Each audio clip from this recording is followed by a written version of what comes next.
Bonsoir à toutes et à tous, ravi de vous retrouver cet après-midi pour l'actualité internationale. Tout de suite, le sommaire.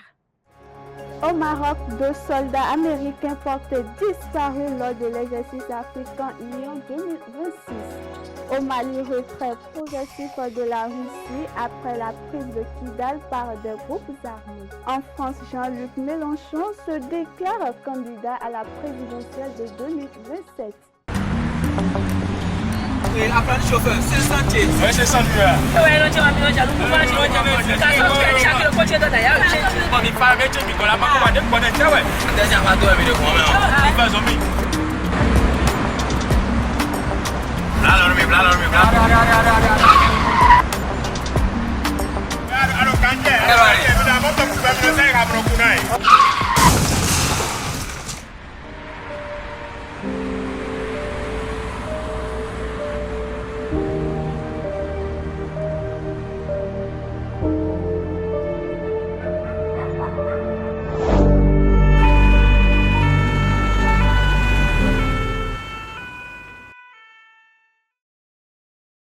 Ensemble, disons oui à la courtoisie au volant. Stop à l'excès de vitesse, à la distraction au volant et à l'incivisme sur la route.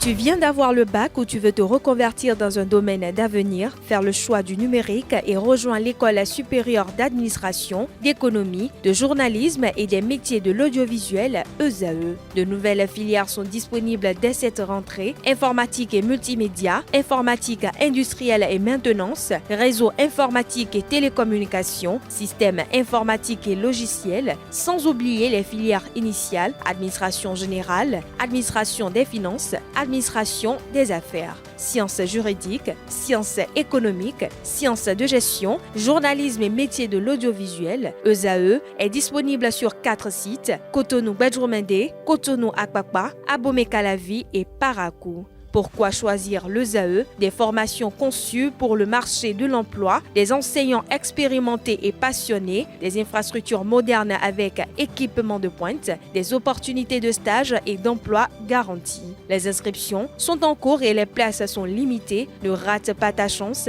donne vie à tes ambitions avec l'ESAE. Contacte-nous vite par appel ou par WhatsApp au 01 98 98 14 00 ou via email scolarité@esae.bj et visite notre site web www.esae.bj. Ton futur commence maintenant avec l'ESAE. Tu investis dans un avenir professionnel, concret et sécurisé. ESAE, l'excellence à un nom.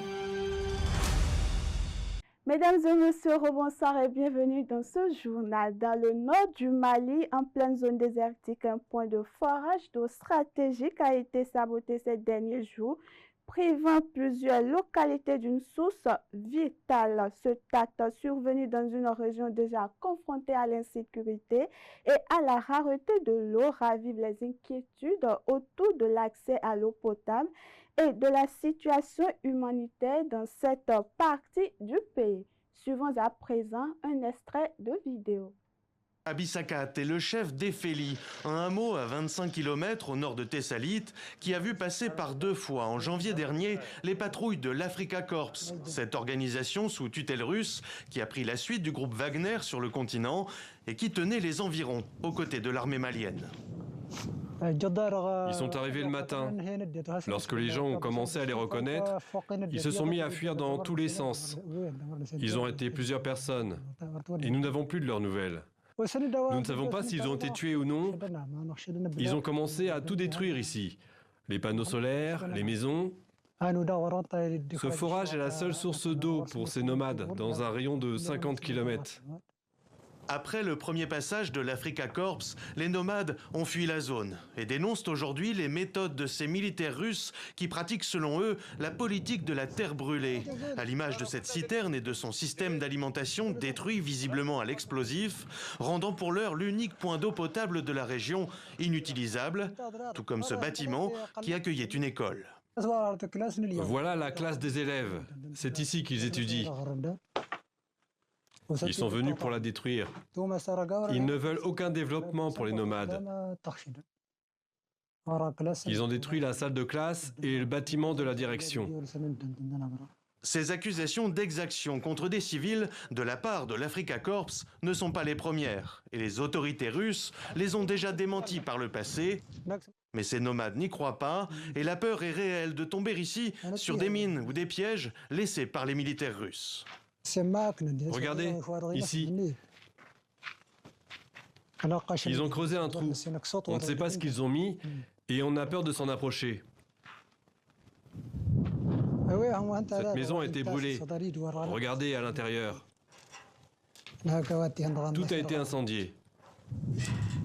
Faites attention. Ils ont brûlé tous les biens des habitants. Quant aux personnes arrêtées par l'Africa Corps en janvier dernier, dont il est toujours sans nouvelles, le chef du hameau d'Efeli ne se fait guère d'illusions. Il nous confie qu'elles ont probablement...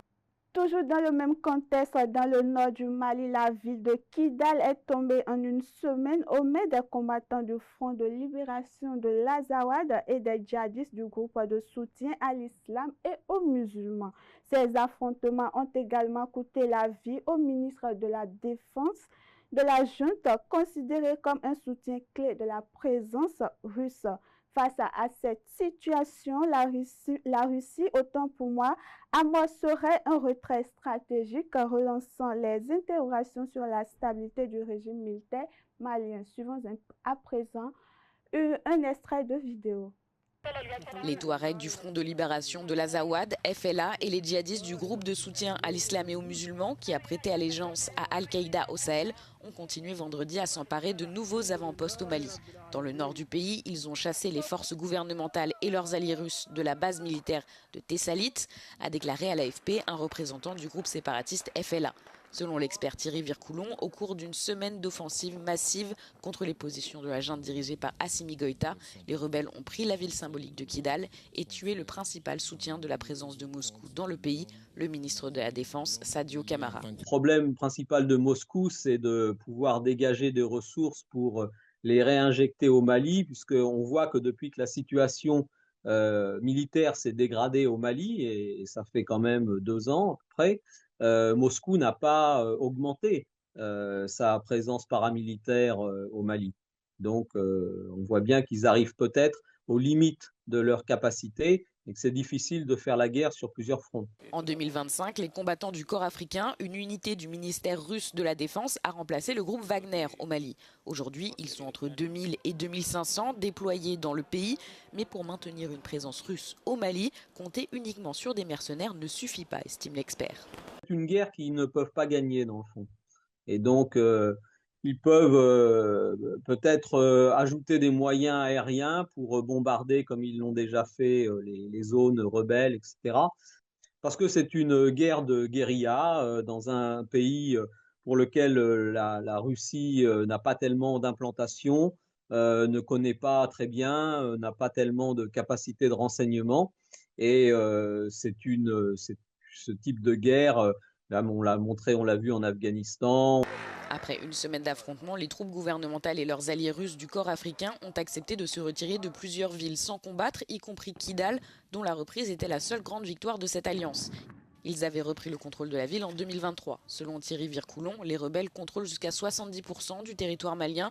La chute de Bamako, même si elle est considérée comme peu probable, pourrait être la goutte d'eau qui fait déborder le vase. Dans un scénario où la junte finirait par s'effondrer, évidemment, tout le monde pense au scénario syrien. C'est-à-dire, en Syrie, les choses se sont retournées extrêmement vite contre la dictature de Assad et la Russie a dû négocier la sortie de ses troupes très rapidement. Et donc, on imagine que si on se retrouvait dans la même situation, là aussi, elle négocierait très rapidement la sortie de ses troupes du Mali avant que les insurgés prennent le pouvoir à Bamako. Autre actualité à présent, à Dakar, au Sénégal, le président Bassirou Diomaye Faye s'est exprimé pendant plus de 2 heures face à la presse ce lundi, abordant la situation économique du pays. Le chef de l'État est également revenu sur ses relations avec son Premier ministre Ousmane Sonko dans une conjoncture politique marquée par de fortes attentes sociales et économiques. Suivons à présent ce reportage. Malgré le conflit ouvert avec le PASTEF, formation à laquelle il appartient, le président Bassirou Diomaye Faye refuse de se séparer d'Ousmane Sonko. Tout en réaffirmant son ancrage dans le parti, le chef de l'État sénégalais minimise les tensions avec son Premier ministre, pourtant perceptibles depuis plusieurs mois. Une séparation n'est pas à l'ordre du jour, soutient-il. Il bénéficie de ma confiance. Il est Premier ministre parce qu'il bénéficie de ma confiance. Si ce n'est plus le cas, on va chercher un nouveau Premier ministre. Donc s'il est toujours là, c'est parce que je considère qu'il fait convenablement son travail et que je suis jusqu'ici satisfait de lui. Lors de son interview, le président Bassirou Diomaye Faye est également revenu sur le refus de son gouvernement de soutenir la candidature de Macky Sall au poste de secrétaire général des Nations Unies. Une position qu'il justifie par le fait de n'avoir été ni prévenu ni associé à cette candidature. Je n'ai pas appris la candidature de Macky Sall de lui. J'en ai été informé par un collègue président, ensuite un autre et ainsi de suite jusqu'à 4 de mes collègues sans qu'ils m'en parlent. Je pense qu'un citoyen sénégalais qui veut être candidat à un poste aussi important et veut le soutien de son pays doit d'abord en aviser celui qui dirige ce pays et demander le soutien du pays. Ça n'a pas été le cas. J'ai senti à un moment donné que mes autres homologues tentaient d'exercer sur moi une forme de pression que je n'accepte pas. La réforme du code électoral, les négociations avec le FMI, la renégociation des contrats, la crise au Moyen-Orient et bien d'autres sujets ont été également abordés par le président Bassirou Diomaye Faye. Pendant plus de 2 heures, le président a tenté de convaincre lors de cette grande interview. Mais ses réponses aux différentes questions sont loin de faire l'unanimité, même au sein. Dans le sud du Maroc, 2 soldats américains ont été portés disparus lors de l'exercice militaire africain Lyon 2026. Aperçus pour la dernière fois près de falaises en bord de mer, les militaires pourraient être tombés dans l'océan selon les premières informations communiquées par les autorités, alors que les opérations de recherche se poursuivent. Suivant à présent. 2 militaires américains portés disparus samedi lors de l'exercice africain Lyon 2026 dans le sud du Maroc auraient été aperçus pour la dernière fois au niveau d'une falaise à Kabra dans la région de Tantan. Ils auraient chuté de la paroi par accident dans l'océan, selon les précisions fournies par des responsables américains qui rejettent tout lien avec un quelconque acte terroriste. Les 2 hommes étaient partis randonner une fois les exercices terminés samedi. Leur absence le soir a donné l'alerte. Les forces armées royales marocaines ont confirmé leur participation aux recherches. D'importants moyens sont déployés, hélicoptères, navires, drones, équipes d'alpinistes et plongeurs spécialisés. Et puis en France, le leader de la France insoumise, Jean-Luc Mélenchon, a officialisé sa candidature à l'élection présidentielle de 2027 ce lundi à Paris. Il s'agit de sa 4e participation à ce scrutin, une annonce qui suscite déjà des réactions contrastées à gauche et au sein même de son camp politique dans un environnement marqué par la montée de l'extrême droite. Suivons à présent. Rempile donc pour une 4e candidature. Il l'a annoncé hier soir chez nos confrères de TF1. En fait, ce qu'il explique, c'est qu'en gros, étant donné le contexte mondial, donc géopolitique, économique, social et écologique, il était finalement le mieux préparé pour affronter 2027. C'est vrai qu'après son échec au premier tour en 2022, il avait quand même fait 22% des voix. Il était à 420 000 voix près du second tour. Il avait dit lancer à ses troupes « faites mieux ». Alors c'est vrai que ça sous-entendait sans doute qui passait le flambeau, mais finalement non. Encore une fois, étant donné le contexte, il a été choisi hier lors d'une réunion à huis clos où étaient réunis 90 parlementaires et maires insoumis, eurodéputés parlementaires et maires, donc, qui l'ont donc désigné pour être leur champion pour 2027. Alors c'est vrai que Jean-Luc Mélenchon, même s'il a officiellement, en tout cas dans mandat électif, quitté la vie politique en 2022, il a toujours été omniprésent sur les réseaux sociaux, dans son blog, etc., réagissant à la vie politique ici en France.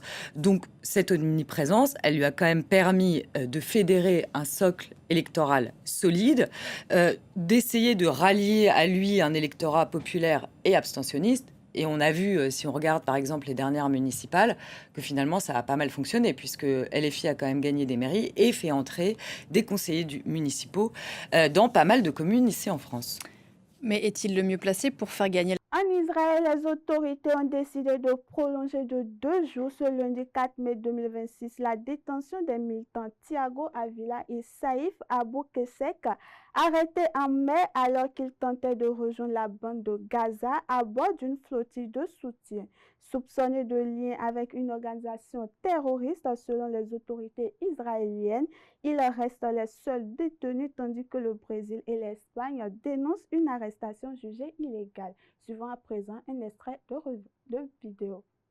L'Espagnol Saïf Abou Kessek et le Brésilien Thiago Avila défilent tour à tour devant les caméras du tribunal d'Ashkelon.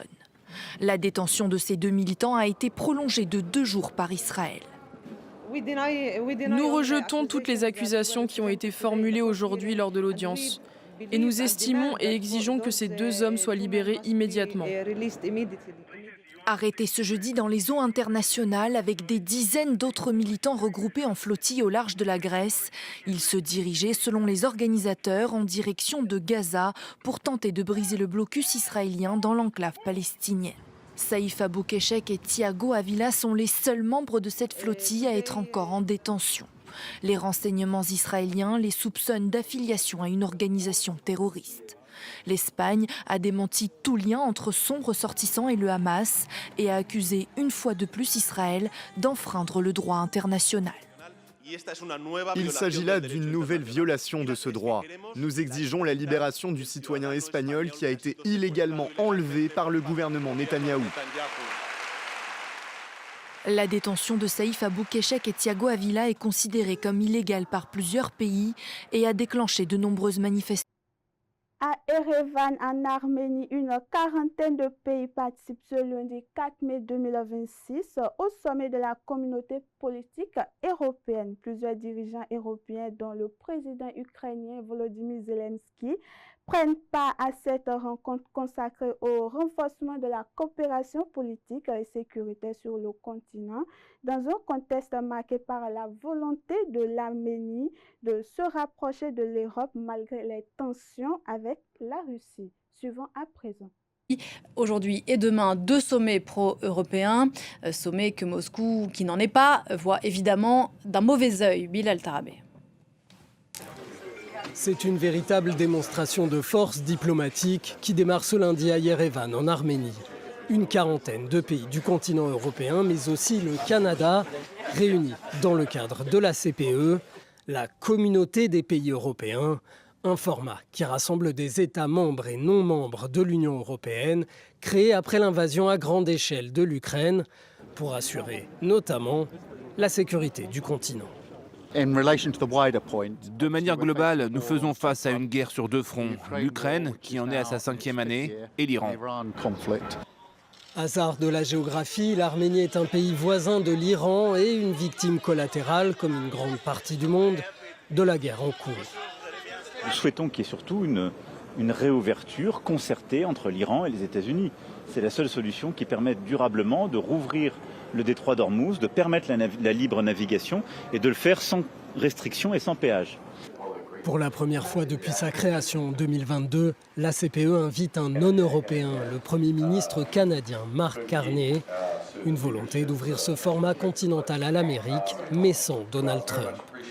Le Premier ministre arménien Nikol Pachinian, lui, espère accentuer le virage de l'Arménie vers l'Europe, 3 ans après que le parrain russe a choisi de ne pas intervenir lorsque l'Arménie a perdu le Haut-Karabakh. À quelques semaines d'élections législatives dans le pays, la menace d'ingérence de Moscou reste présente. Et puis, dernière actualité pour clôturer cette édition, en Eswatini, le président de Taïwan a effectué ce lundi une visite surprise alors que le royaume reste le dernier allié de Taipei sur le continent africain. Cette démarche intervient dans un contexte de forte tension diplomatique avec la Chine qui revendique Taïwan et poursuit ses efforts pour isoler l'île sur la scène internationale. Suivons à présent. Sur le perron du Palais Royal, Lai Ching-te et Mswati III échangent une poignée de main.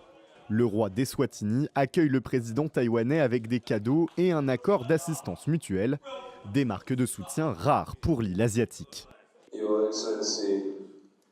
Votre Excellence, nous voudrions vous assurer, vous, votre gouvernement et le peuple de Taïwan, que le royaume d'Eswatini se tient à vos côtés. Dernière monarchie absolue d'Afrique, l'Eswatini est le seul pays du continent reconnaissant la souveraineté de Taïwan. Initialement, le déplacement du président taïwanais était prévu du 22 au 26 avril pour les 40 ans de l'arrivée sur le trône de Mswati III. Mais les Seychelles, Maurice et Madagascar ont révoqué leurs autorisations de survol quelques jours avant, des mesures prises sous la pression de Pékin selon Taipei, qui continue d'affirmer son indépendance. Les 23 millions de Taïwanais ont le droit de s'ouvrir au monde et d'interagir avec lui. Et aucun pays n'a ou ne devrait avoir le droit d'empêcher Taïwan de contribuer au monde. Une revendication rejetée par la République populaire de Chine. Pékin incite les capitales mondiales à rompre à son profit leurs relations diplomatiques avec Taïwan, qui fait selon elle partie de son territoire. Une stratégie payante, seuls 12 États reconnaissent encore l'île. Et voilà qui met fin à cette édition, mesdames et messieurs. Merci de nous avoir suivis et bonne suite de programme sur Esaü TV.